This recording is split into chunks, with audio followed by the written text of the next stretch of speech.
దివ్య ప్రియతమని కృపా విశేషములన యుగావతారుడైన మెహర్ బాబా వారి విస్తృత జీవిత చరిత్ర మెహర్ ప్రభు చరితం సుమారు 12 ఏళ్లుగా మనం చదువుకుంటూ ఉన్నాం.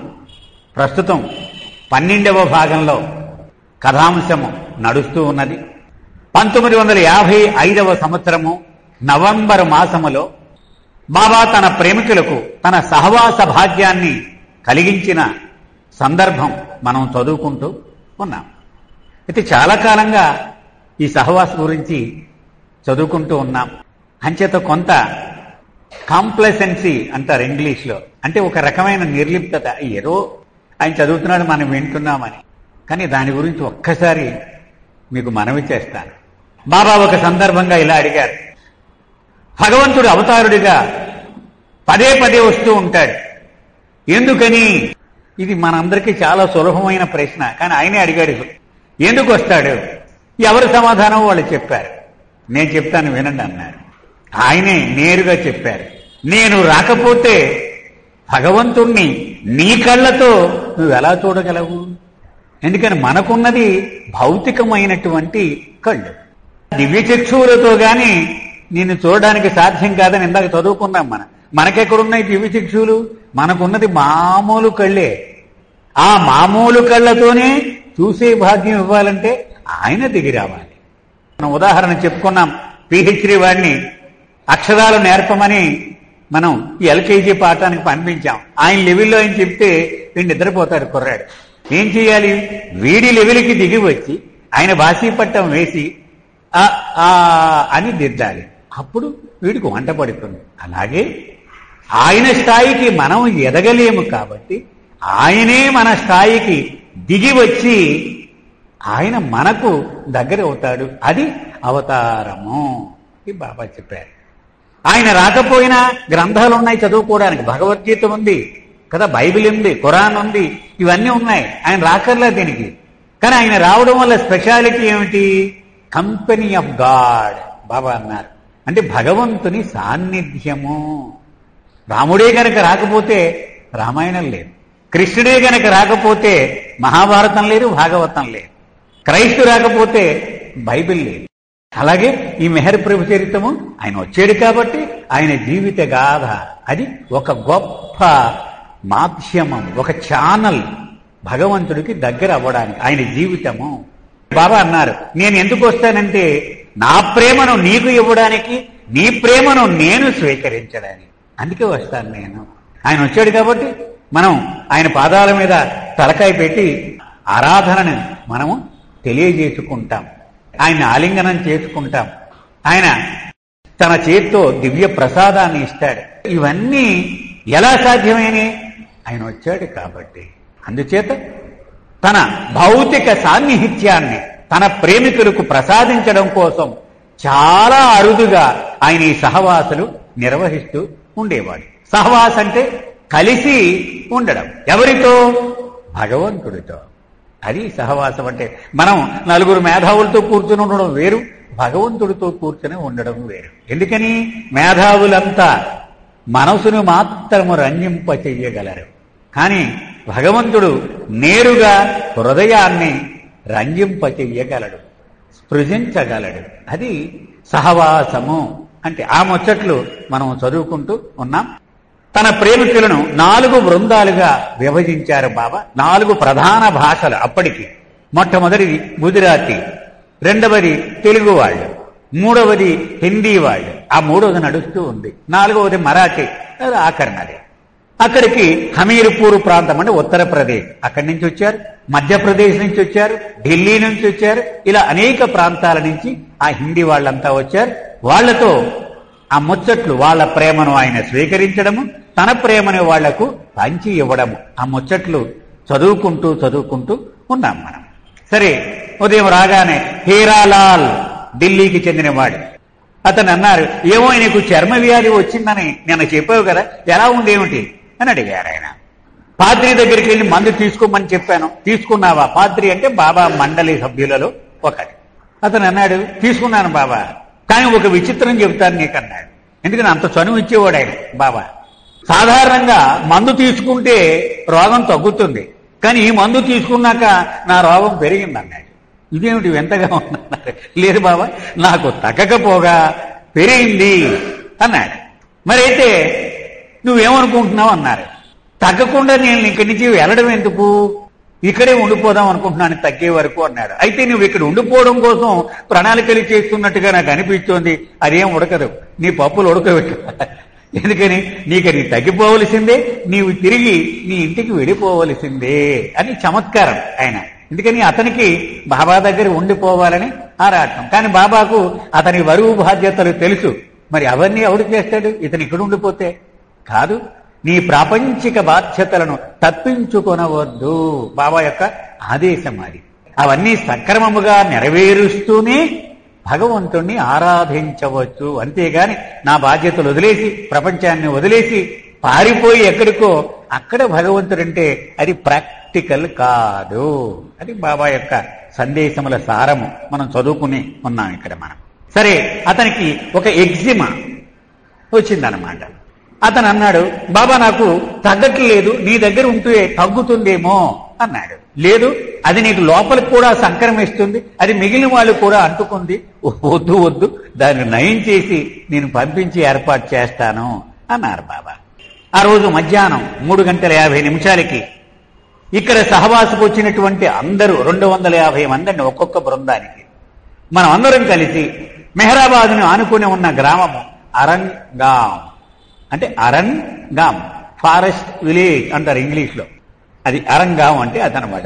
అంటే అలా మనం భావం చెప్పుకుంటే సులభంగా మనకి గుర్తుండిపోతుంది. అక్కడికి తీసుకువెళ్తాను అడిగారు. ఎందుకు మనం అక్కడికి వెళ్ళడం అని ఒక ఆయన అడిగారు. బాబా అన్నారు, వాళ్ళంతా ఆహ్వానించారు నన్ను, కాబట్టి మీరు నా ప్రేమికులు కాబట్టి అక్కడికి వెళదామన్నారు. అది మెహరాబాదుని ఆనుకుని ఉన్న ఒక చిన్న గ్రామం. కడు పేదలైనటువంటి అట్టడుగు వర్గాలకు చెందిన హరిజనులు అంటామే, వాళ్ళు ఎటువంటి సంస్కారము గాని నాగరికత గాని వాళ్ళకి లేనిటువంటి వాళ్ళు, పేదవాళ్ళు. బాబాయే వాళ్ళకి అన్ని సమకూర్చి పెడుతూ ఉండేవారు. ఎప్పటి నుంచి? బాబా మెహరాబాదులో మకామున్న తొలి రోజుల నుంచి ఇది అలవాటు. వాళ్ళకి ఒక తండ్రితో సమానం బాబా. ఏ సమస్య వచ్చినా ఆయన దగ్గరికి వెళ్ళి చెప్తునేవారు. ఆయన వీడికి శిక్ష గుంజిల్తీ అనేవారు, ఒకసారి కొట్టేవారు కూడా. ఇలాగూ ఆయనతో అనుబంధం ఏర్పడింది. వాళ్ళకి కరువు వస్తే ఆయనే వీళ్ళకి ఆహారం పొట్లాలు కట్టి ఆ గోధుమలు ఇవన్నీ కూడా వారంకింతని ఒక రేషన్ లాగా ఇస్తూ ఉండేవారు. వాళ్ళంతా ఎంతో ప్రేమికులు బాబాకి. వాళ్ళు ఆహ్వానించారు. సరే, బాబా అన్నారు, మనలో ముసలి వాళ్ళు ఉన్నారు, అలాగే ఆరోగ్యం బాగోలేనటువంటి వాళ్ళు ఉన్నారు. డాక్టర్ నిరంజన్ సింగ్ అని నీరసంగా ఉన్నాడని మనం చదువుకున్నాం పోయినవారు. వీళ్ళందరినీ ఆది కారులో తీసుకొస్తాడు. మరి రావాలన్నా కూడా మీరు వెనక్కి ఉండిపోవద్దు, మిగిలిన వాళ్ళు నడిచి వెళదాం, నాతో రండి అన్నారు. నడుచుకుంటూ అక్కడికి తీసుకువెళ్లారు. అక్కడ సీను మొత్తం గ్రామంలో ఉన్న ప్రజలందరూ కూడా ఈయనకి స్వాగతం చెప్పడానికి రెడీగా ఉన్నారు. ఇది గ్రామం అంటే అంత గొప్ప అదృష్టం. బాబా అనేక పర్యాయాలు చెప్పారు, నా నిజమైన ఇండియా గ్రామంలోనే ఉంటుంది అని కూడా ఆయన చెప్తూ ఉండేవారు బాబా. మహాత్మా గాంధీ కూడా అది చెప్పాడు ఆయన. అంచేత ఊరంతా బాబాకు స్వాగతం పలకడానికి రెడీగా ఉన్నారు. వాళ్ళ చేతిలో హారతి పళ్ళాలు, అలాగే పూలదండలు ఇవన్నీ పట్టుకొని రెడీగా ఉన్నారు. ఈ స్త్రీలు ముఖ్యంగా దండలు పట్టుకొని ఉన్నారు. వాళ్ళు పరుగున బాబాకి ఎదురొచ్చారు. మండలి వాళ్ళు చెప్తున్నారు, బాబా పాదాల మీద పడకూడదని. ఇది చెప్పేటువంటి పరిస్థితి లేదు. వీళ్ళని పక్కకు తోసేశారు. వాళ్ళు బాబా పాదాల మీద పడిపోయారు. సరే, బాబా అన్నారు, వాళ్ళని ఆటంకపరచనివ్వకండి, కానివ్వండి అన్నారు బాబా. సరే, అప్పుడు ఈ సహవాసీలందరికీ కూడా బాబా ఇలా చెప్పారు, వీళ్ళు కడు దరిద్రులుగా మీకు కనబడుతూ ఉన్నారు, కానీ ఆధ్యాత్మికంగా చాలా సంపన్నులు వీళ్ళు. మనం సాధారణంగా బయట కట్టుబొట్టు బట్టి, వేషభాషలను బట్టి మనం గౌరవం మర్యాద ఇస్తూ ఉంటాం. మనం వాడు టై కట్టుకొని హడావుడిగా కారులో దిగితే ఎదురుగా వెళ్ళి తీసుకొస్తాం. బాబా చెప్తున్న విషయం ఏది? వాళ్ళు బయటకు అనాగరికంగా ఉన్నా ఆధ్యాత్మికంగా చాలా సంపన్నులు వాళ్ళు. ముఖ్యంగా నేనంటే ఎనలేని ప్రేమ వాళ్ళకి అన్నారు. మొట్టమొదటిగా ఆ గ్రామంలో 400 ఏళ్ల క్రితము నివసించిన ఒక సద్గురువు యొక్క సమాధి ఉంది. బొబాజీ బొబా అంటారు. మీకు మహారాష్ట్రంలో పండరీపురం చాలా ప్రసిద్ధి చెందినటువంటి పుణ్యక్షేత్రం. ఇది కూడా చిన్న పండరీపురము అంటారట. అంటే అంత ప్రసిద్ధి అతని వల్ల, అతని కారణంగా అక్కడికి వెళ్ళారు బాబా. ముందు అతనికి తన గౌరవాన్ని తెలియజేశారు బాబా. అక్కడ సమాధి ఉందన్నమాట అక్కడ. తర్వాత బాబా అన్నారు, నేను కొంతమంది ఇళ్లకు వస్తానని చెప్పాను, నేను నా కూడా మీరంతా రావాలి అన్నారు. 250 మంది వీళ్ళు, మొత్తం ఊరంతా బాబా కూడా ఉన్నారు. ఎలా ఉంటుందో మనం ఊహించుకోవచ్చు ఆ సన్నివేశం. ఇక వాళ్ళంతా బాబా చుట్టూ చేరి తప్పట్లు, పెద్ద పెద్ద పళ్ళాల్లాగా ఉంటాయండి, మళ్ళాగా చిన్న తాళాలు ఉండవు, పెద్ద ఉంటాయి, ఇలా కొడుతూ ఉంటారు. అవి కొడుతూ డ్యాన్స్ కడుతూ ఉన్నారు. మొత్తం దుమ్ము రేగిపోతూ ఉంది. బాబా ముక్కుకి ఒక కర్చీఫ్ కట్టుకున్నారు. ఇప్పుడులాగా మాస్కులు లేవు కదా ఆ రోజుల్లో, ఆయన కర్చీఫ్ కట్టుకున్నారు. ఇక వీళ్ళంతా పెద్ద ఊరేగింపుగా బాబాని తీసుకువెళుతూ ఉన్నారు. ఈ సహవాసీలకి ఆశ్చర్యం వేసింది వీళ్ళందరికీ. బాబా ముందుగానే చెప్పారు ఎవరెవరింటికి వెళ్తారో. ఆయన చిన్న గుడిసె ఉండేది, వంగి లోపలికి దూరాలి.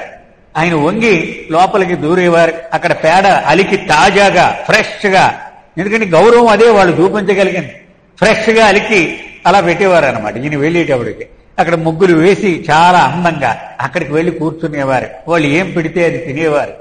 వాళ్ళు ప్రతి ఇంటిలోనూ కూడా హారతి పాడి హారతి ఇచ్చేవారు బాబాకి.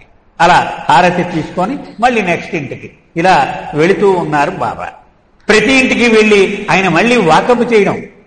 ఈ ఇంటి యజమాని ఇప్పుడు పెద్దవాడయ్యాడు, కానీ 1925 నుంచి 27 మెహరాష్ట్రం స్కూల్లో చదువుకున్నాడు వీడు అని పరిచయం చేసేవారు బాబా ఈ సహవాసులకి. వీళ్ళ గతం కూడా, ఎందుకని అరంగాములో ప్రతి వ్యక్తి ఇంచుమించు బాబాకు తెలుసు. అందుకని వాళ్ళందరి కష్ట సుఖాల్లో ఆయన భాగస్వామిగా ఉంటూ ఉండేవాడు. ఆయన అంచేత ఆయనే చెప్పేవారు, ఇదిగో వీడు నా దగ్గర పనిచేశాడు, నాతో ఉండేవాడు అని వీళ్ళందరికీ పరిచయం చేశారు. అలాగే ఫ్యామిలీ క్వార్టర్స్ అనేటువంటి ఒక బంగళా ఉండేది. మరి ముందు రోజుల నుంచి మనం చెప్పుకుంటూ ఉన్నాం.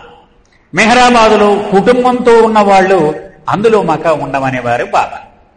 కాకా సహానే అనే మొట్టమొదటి వ్యక్తి మెహరాబాదులో, అతను కుటుంబంతో ఉండేవాడు. తర్వాత జంగ్లీ మాస్టర్, అంటే ఇప్పుడు రమేష్ జంగ్లీ అని ఉన్నాడే ట్రస్టీ, అయిన వాళ్ళ తండ్రి గారి కుటుంబం అంతా అందులో ఉంటూ ఉండేది. ఇప్పుడు కూడా బాబా వెళ్ళినప్పుడు అక్కడే జంగ్లీ మాస్టర్ కుటుంబం ఉంది. ఇంకా వాళ్ళందరూ బాబాకి హారతిచ్చారు. అంతేకాకుండా బాబా దగ్గర 2 మస్తులు ఉంటూ ఉండేవారు, మహమ్మద్ మస్తు, ఆలీషా. అయితే ఈ సహవాస సందర్భంగా వాళ్ళిద్దరిని తీసుకొచ్చి ఈ ఫ్యామిలీ క్వార్టర్స్ లో పెట్టారు ఒక పక్కన. వాళ్ళని కూడా బాబా కలిశారు. తెడ్డు అనేవాడు మహమ్మద్ మస్తు యొక్క ఆలన పాలన చూసుకుంటూ ఉండేవాడు. ఎలా ఉన్నాడు వీడు అని అడిగారు బాబా. బాబా ఏం తింటలేదు సరిగా అని ఫిర్యాదు చేశాడు. మహమ్మద్ మస్తు మనలో ఉండడు సాధారణంగా, కానీ ఈ ఫిర్యాదు చేయగానే బాబా నేను బాగానే తింటున్నాను, వీడు అబద్ధం ఆడుతున్నాడు. బాబా నవ్వుకున్నారు, ఆలింగనం చేసుకున్నారు. సరే, సాయంత్రం 5:30కి తిరిగి వచ్చేశారు. వచ్చిన తర్వాత వీళ్ళతో మాట్లాడి మెహరాజాద్ వెళ్ళిపోయారు.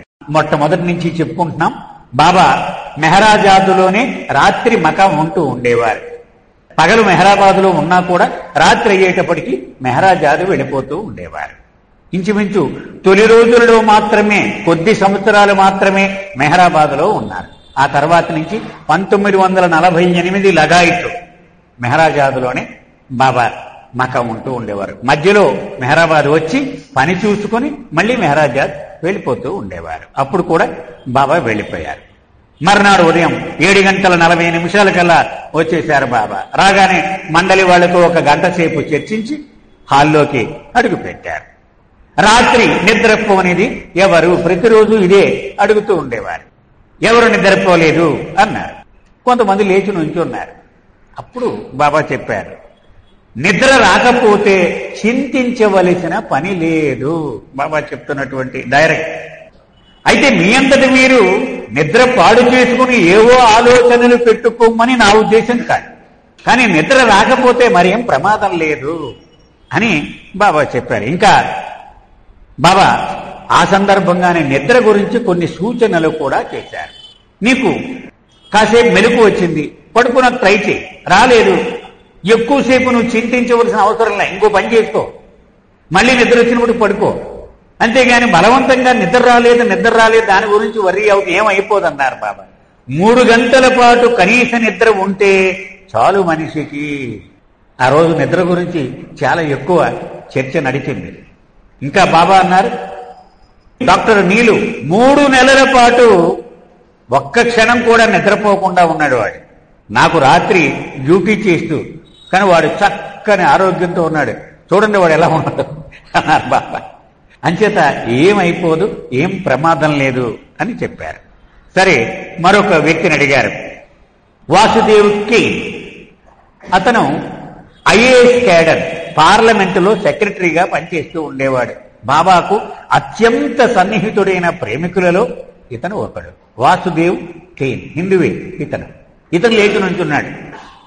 బాబా అన్నారు, అదేమిటో నువ్వు లేచి నుంచున్నావు, డాక్టర్ నిరంజన్ సింగ్ బాగోలేరు, డ్యూటీ చేయమన్నాను కదా అన్నారు. బాబా డ్యూటీ చేస్తూ రాత్రంతా నిద్రపోలేదు. నీ రూలు ప్రకారం నిద్రపోని వాళ్ళు నిలబడమన్నావు కదా, అందుకని నేను కూడా నిలబడ్డాను. అంటే ఆయన మాటను ఎంత జాగ్రత్తగా దాన్ని తీసుకునేవారనే దానికి ఒక రుజువు అన్నమాట. మనం వెంటనే బాబా దగ్గరికి పిలిచి గట్టిగా ఆలింగనం చేసుకున్నారంటే భగవంతుడి ఆలింగనం. ఆలింగనం అంటే మనము ఏదో ఓదార్పుగా చేసే ఆలింగనం వేరు, సాక్షాత్తు భగవంతుడు ఇచ్చేటువంటి ఆలింగనం వేరు. మరొకడు, నీ పరిస్థితి ఏమిటన్నారు. రాత్రి నాకు కల వచ్చింది బాబా, నా తల తెగిపోయింది, ఉట్టి మొండమే నడుస్తూ ఉంది, అది బతికే ఉంది, అది ఏమిటో ఆశ్చర్యము, అందుకని ఇది ఆలోచిస్తూ నిద్రపోలేదు నేను. సరే బాబా అన్నారు, అది నిద్రలో జరిగింది కానీ మెలకువలో జరిగితే నీ దరిద్రం అంతా వదిలిపోనన్నారు బాబా. అంటే నీవు చనిపోయి జీవించగలిగితే అయిపోయిందన్నారు, మనోనాశ్ అయిపోయి ఉండేది అన్నారు. సరే, మరొకడిని అడిగారు. అతను అన్నాడు, రాత్రి నాకు కల వచ్చింది బాబా, నేను పాటగాడిని కదా, ఆ కలలో భజన చేస్తూ ఉన్నాను, నువ్వు కింద పడిపోయావు, నీతో పాటు మిగిలిన వాళ్ళందరూ కూడా కింద పడిపోయారు అని చెప్పాడు. సరే బాబా అన్నారు, ఏం పర్వాలేదులే, నేను వెంటనే లేచిపోయాను కదా నీ కల్లో అన్నారు. లేచిపోయావు బాబా అన్నారు. అప్పుడు మిగిలిన వాళ్ళు కూడా లేచిపోతారులే, వాళ్ళకి టైం రావాలి, వాళ్ళు మేలుకొంటారు అన్నారు. సరే, మరొక ప్రేమికుడు, నీ చిత్రపటాన్నే చూస్తూ అలా ఉండిపోయాను బాబా, కొన్నాను నిన్న, ఎవరో ఒక ఆయన అమ్ముతూ ఉంటే అలా చూస్తూ ఉంటే చల్లారిపోయింది, నాకు నిద్ర పట్టలేదు అన్నాడు. అప్పుడు చాలా మంచి పని చేశావు నువ్వు అన్నారు. అని ఆయన అన్నారు, నాకు నిద్ర పట్టనప్పుడు కూడా నా చిత్రపటాన్ని చూస్తూ ఉంటాను నేను. చూడండి, సాక్షాత్తు బాబా చెప్తూ ఉన్నారు. ఎందుకని ఆయన రూపములో అంత ఆకర్షణను, అంత దైవీ చైతన్యాన్ని నింపేసి పెడతాట ఆయన. అంచేత నేను చూస్తూ ఉంటాను. అంతేకాకుండా నాకు అతి సన్నిహితులైన ప్రేమికుల ఫోటోలు కూడా నా దగ్గర ఉన్నాయి కొన్ని, అవి కూడా చూస్తూ ఉంటాను నేను. అది మంచిదే, దీనికేం నష్టం లేదు అన్నారు బాబా. ఆ రోజు పేదల కార్యక్రమం కూడా ఉంది. ముందు రోజు అరంగం వెళ్ళారు కదా, ఈ రోజు పేదల కార్యక్రమం. పేదల కార్యక్రమం అంటే ఒక బల్ల ఉంటుంది, బాబా ఆ బల్ల దగ్గర కుర్చీ వేసి కూర్చుంటారు, పక్కన మెట్ల మీద నుంచి ఒక పేదవాడిని తీసుకొస్తారు. వాళ్ళంతా గర్భ దరిద్రులు, ఏ రకమైనటువంటి ఆసరా లేనివాడు. పైకి తీసుకొస్తారు. బాబా వాళ్ళ పాదాలు కడిగి టవల్తో తుడిచి తన శిరస్సును పాదాలకు ఆనించి 4 రూపాయలు దక్షిణగా ఇచ్చి వాళ్ళని మళ్ళీ దింపేస్తారు. మళ్ళీ ఇంకొకడు వస్తాడు. అంటే అవతార పురుషుడు చేసే పని ఏమిటయ్యా అంటే సేవలు అందుకోవడం కాదు, సేవలు చేయడానికే వస్తానన్నారు బాబా. ఆయన సేవించడం కోసం వస్తాను. బాధలు అనుభవించేటువంటి మానవునిలో ఉన్న తనను తాను సేవించుకుని వాడిని ఉద్ధరిస్తాను అన్నారు బాబా. ఈలోగా ఒక మంచి హిందూ పండితుడు కూడా ఉన్నాడు ఈ హమీర్పూర్ నుంచి వచ్చిన వాళ్ళలో. అతను అన్నాడు, బాబా రామావతారంలో గుహుడు అనే ఒక పాత్ర ఉంది, నేను చదివాను. అతను రాముణ్ణి తన పడవలో ఎక్కించుకొని తీసుకువెళ్ళాడు. అతడు చేసిన సహాయం కోసం ఆ గుహుణ్ణి వెతుకుతూ ఉన్నావేమో నువ్వు అని నాకు అనిపిస్తోంది అని చమత్కరించాడు అతను. అలాగే ఇదివరకు బృందాల్లో సద్గురువుకి అవతారుడికి ఉన్నటువంటి తేడాను నేను చెప్పాను, నీకు కూడా చెబుతాను అని ఆ రోజు చెప్పారు. మానవుడు ఆధ్యాత్మికంగా ఉన్నతి సాధించిన తర్వాత నేను భగవంతుణ్ణి అనే గమ్యాన్ని చేరుకుంటాడు. మనందరికీ తెలుసు. సాధారణంగా 4 రోజుల్లో ఈ దేహము వదిలేస్తాడు. పని అయిపోయింది కదా, ఈ దేహం ఎందుకు వచ్చింది? ఆ అనుభవం పొందడానికే. మనము పడవ ఎక్కుతాం, అవతల ఒడ్డుకి చేరాక ఆ పడవను మోసుకుపోం కదా, అక్కడ వదిలేసి వెళ్ళిపోతాం. అలాగే ఈ దేహము ఎందుకు ధరించాము? మనము భగవంతుడము అని అనుభవపూర్వకంగా తెలుసుకోవడం కోసం. ఆ పని అయిపోయింది కదా, దీన్ని వదిలేస్తాడు. కానీ కొంతమంది ఈ శరీరాన్ని అట్టే పెట్టుకొని మళ్ళీ విశ్వకార్య భారాన్ని మొయ్యడానికై సద్గురువుగా ఈ భూమి మీద ఉంటారు. 5 ఉంటారు ఎప్పుడు అని ఆ రోజు చెప్పడం కూడా జరిగింది. అయితే ఈ 5 యొక్క పర్యవేక్షణలోనే సృష్టి నిర్వహింపబడుతూ ఉంటుంది. ఇప్పుడు కూడా 5 ఉన్నారు. కానీ కొంతకాలం జరిగిన తర్వాత ప్రపంచం యొక్క పరిస్థితి ఈ 5 యొక్క సామర్థ్యాన్ని మించిపోతుంది. అప్పుడు ఈ 5 కలిసి పరబ్రహ్మ అయినటువంటి నిరాకార భగవంతుణ్ణి ఈ భూమి మీదకు తీసుకొస్తారు. అతడు అవతార పురుషుడు. పౌరాణిక సినిమాల్లో చూస్తూ ఉంటాం. హాయిగా విష్ణుమూర్తి పడుకుని ఉంటాడు, అష్టదిక్పాలకులు వస్తారు, వచ్చి ఏమయ్యా ఏమిటి ఇలా పడుకున్నావు, అక్కడంతా కొంప మరుగుపోతూ ఉంటే అంటారు. ఏమైందంటాడు, ఇలాగ రావణుడు విజృంభిస్తున్నాడు, కుంభకర్ణుడు విజృంభిస్తున్నాడంటే మీరేమి చింతించవద్దు, నేను దశరథుడికి కుమారుడిగా పుట్టి చక్కబెడతానని అంటాడు. అది అవతార పురుషుడు. ఆ వచ్చినటువంటి వాళ్ళు సద్గురువులు. వాళ్ళ స్థాయి మించినప్పుడు వాళ్ళు నేరుగా పరమాత్మని ఈ భూమి మీదకు తీసుకొస్తారు. అయితే సద్గురువులు అవతారుడు ఒకే ప్లాట్ఫారం మీద నుంచి వాళ్ళ పని చేస్తూ ఉంటారు. కానీ ఆ ప్లాట్ఫారం మీదకి సద్గురువు కింద నుంచి మెట్లెక్కి ఇక్కడికి వచ్చాడు, అవతారుడు పైనుంచి మెట్లు దిగి ఇక్కడికి వచ్చాడు. ఇది తేడా అని బాబా చెప్పారు. మరొక ముఖ్యమైన తేడా ఏం చెప్పారంటే, సద్గురువు శరీరము చాలించిన తర్వాత ఈ విశ్వముతో సంబంధమును తెంచుకుంటాడు. అవతారుడు మాత్రము శాశ్వతముగా సంబంధాన్ని కొనసాగుతూ ఉంటుంది అని చెప్పారు. తులసీదాస్ ఉన్నాడు. రాముడు వచ్చి వెళ్ళిపోయిన ఎన్ని వేల సంవత్సరాల తర్వాత అతను రాముణ్ణి ఆరాధించి అతను సద్గురువు అయ్యాడు. అలాగే మీరాబాయి ఎన్ని వేల సంవత్సరాల తర్వాత కృష్ణుని ఆరాధించింది. అంచేత వాళ్ళ సామర్థ్యం ఎప్పుడూ తరగదు. సద్గురువులు మాత్రం శరీరం విడిచిపెట్టగానే సంబంధం కట్ అయిపోతుంది అని ఆ రోజు వివరంగా చెప్పారు. ఇక 250 మంది ఆ పేదల్ని తీసుకొచ్చారు. వాళ్ళందరికీ బాబా పాదాలు కడిగి తన శిరస్సును ఆ పాదాలకు ఆనించి 4 రూపాయలు దక్షిణగా ఇచ్చారు.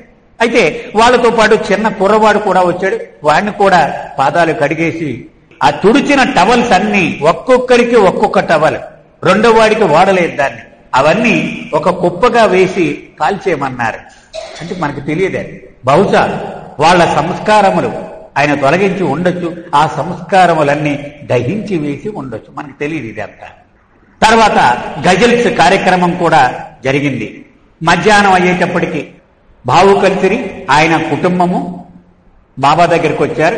బావు ఒక్కడే బాబా సేవలో ఉండేవాడు, కుటుంబం మాత్రం బాబాయే గార్డియన్ గా చూసుకుంటూ ఉండేవారు. అతనికి సంబంధం లేదు, నీకు ఏమి సంబంధం లేదు, అది నా కుటుంబమే అని బాబాయే గార్డియన్ గా సంతకం పెట్టి చదివించేవారు. అయితే బావు కలిసిరి గారికి బావుమరిది ఉండేవాడు, అతను వచ్చాడు ఈవేళ. అతన్ని పిలిచి ఏమో బాగా చూసుకుంటున్నావో వాళ్ళ కుటుంబాన్ని అన్నారు. చూసుకుంటున్నాను బాబా అన్నాడు. నేను నీకు ముందుగానే ఉత్తరం రాశాను బాబా, నెల రోజులు నీ దగ్గర ఉండడానికి అనుమతి నేను అడిగాను, మీరు ఎస్ అన్నారు అన్నాడు. లేదు, ఇప్పుడు ఆ కుటుంబాన్ని చూసుకోవాలి కదా, ఈవేళే వెళ్ళిపో తిరిగి అన్నారు. ఇంకొకడు ఈ నిద్రపోని వాళ్లలో రాత్రంతా గతంలో నీవు డెహ్రాడూన్ వచ్చినప్పుడు నీ ప్రేమను నేను చవి చూశాను, అది గుర్తుకొచ్చి నాకు నిద్ర రాలేదు అని రోధిస్తూ చెప్పాడు, ఆనందం తట్టుకోలేక. అప్పుడు బాబా దగ్గరికి పిలిచి ఆలింగనం చేసుకున్నారు. చింతించకు, హాయిగా ఉండు, ఎందుకు రోధించడం అన్నారు. ఇంతలో నెక్స్ట్ వాడు, నువ్వెందుకు నిలబడ్డా ఉన్నాడు. నేను అబద్ధం ఆడకూడదు బాబా, నేను బాగానే పడుకున్నాను అన్నాడు. మరి ఎందుకు లేచావు? నిద్ర రాని వాళ్ళందరికీ ఆలింగనం ఇస్తున్నావు నువ్వు, ఆలింగనం కోసం నేను నుంచున్నాను. అది తప్పు రైటో నాకు తెలియదు, కానీ ఆ ఆలింగనం కోసం నేను నిలబడ్డాను అన్నారు. ఇది తెలివితేటలు చాలా బాగున్నాయి రా అని చెప్పి ఆయన ఆలింగనం చేసుకుని పంపించారు. అంటే నిజాయితీ, అతనేమి అబద్ధం ఆడలేదు. అక్కడ ఆలింగనం కోసమే నేను నించున్నాను అని చెప్పాడు. నవజీవనములో 2 డాక్టర్లను బాబా సాంగత్యం చేశారు బెనారస్లో అని చదువుకున్నాం. డాక్టర్ నాథ్, డాక్టర్ ఖరే, మరి గుర్తుండే ఉంటుంది, ఇద్దరు డాక్టర్లు. వాళ్ళిద్దరిళ్ళకి వెళ్లి భిక్షాటన చేసి బాబా వాళ్ళ దగ్గర భిక్ష స్వీకరించారు. ఆ వేళ 1949 నుంచి 52 వరకు నవజీవనం గడిపారని మనం చదువుకున్నాం. అతను వచ్చాడు ఇప్పుడు, ఖరే అనేటువంటి వాడు. అతను బాబాని అడుగుతూ ఉన్నాడు, బాబా నీ దగ్గర ఉండిపోవాలని ఉంది, ఎలాగైనా సరే నువ్వు ఒప్పుకోవలసిందే అన్నాడు. సరే, మరి నీ భార్య ఉంది, నీ పిల్లలు ఉన్నారు, ఎవడు చూస్తాడు వాళ్ళని, అది ఏదో తేల్చి చెప్పు నాకు అన్నారు బాబా. వెంటనే అతని తండ్రి ఉన్నాడు, దయాప్రసాద్ ఖరే, చాలా గొప్ప ప్రేమికుడు అతను. వెంటనే బాబా చేతులు పట్టుకొని, నా కొడుకు ఇంత సిద్ధమైపోతే నీ దగ్గర ఉండడానికి నేను జంకను బాబా, నేను బాధ్యత తీసుకుంటాను, నా కోడల్ని పిల్లల్ని నేను చనిపోయే వరకు నేను చూసుకుంటాను, వాడికి ఆ భాగ్యం ఇవ్వండి అన్నారు. చాలా సంతోషించారు బాబా. చూడండి, అతను వృద్ధుడయ్యుండి కూడా ఆ బాధ్యతను నా కోసం తీసుకోవడానికి ఒప్పుకున్నాడు. ఎంతమంది ఉంటారు ఇలాగా? అడవులకి పారిపోయే వాళ్లే గాని ఏదో తపస్సులు, వ్రతాలు, మౌనాలు అని ఇలాగ బాధ్యతని మీద వేసుకోవడానికి సిద్ధమయ్యేవాళ్ళు ఎంతమంది ఉంటారు? ఇది అసలు సిసలైన ప్రేమ అంటే అన్నారు. అని 1 ఏడాది పాటు నా దగ్గర ఉండడానికి నీకు అనుమతిస్తాను అన్నారు బాబా. గతంలో మనం చెప్పుకున్నాం, బాబా ఏమన్నారు, 1 ఏడాది పాటు అర్ధరాత్రి 12 గంటల నుంచి నామాన్ని చెయ్యాలి కదండి, మనం చెప్పుకున్నాం. ఇది దానికి ఎవరెవరు రెడీయో అందరి పేర్లు కూడా అడిగారు. అయితే ఆ 14 సార్లు ఇవాళ, మర్నాడు 28 సార్లు, ఆ మర్నాడు 14 సార్లు ఇలాగ చేస్తూ ఉండాలి. ఆ 14 తప్ప 15సారి బయటకి బాబా నామం చేయకూడదు. దానికి క్లారిఫికేషన్ ఇస్తూ, లోపల నువ్వు చేసుకోవచ్చు, బయటికి చెయ్యకూడదు. దీని వెనక మర్మం ఏమిటంటే 24 గంటలు నా స్మరణలోనే నీవు ఉండేలా చెయ్యడమే.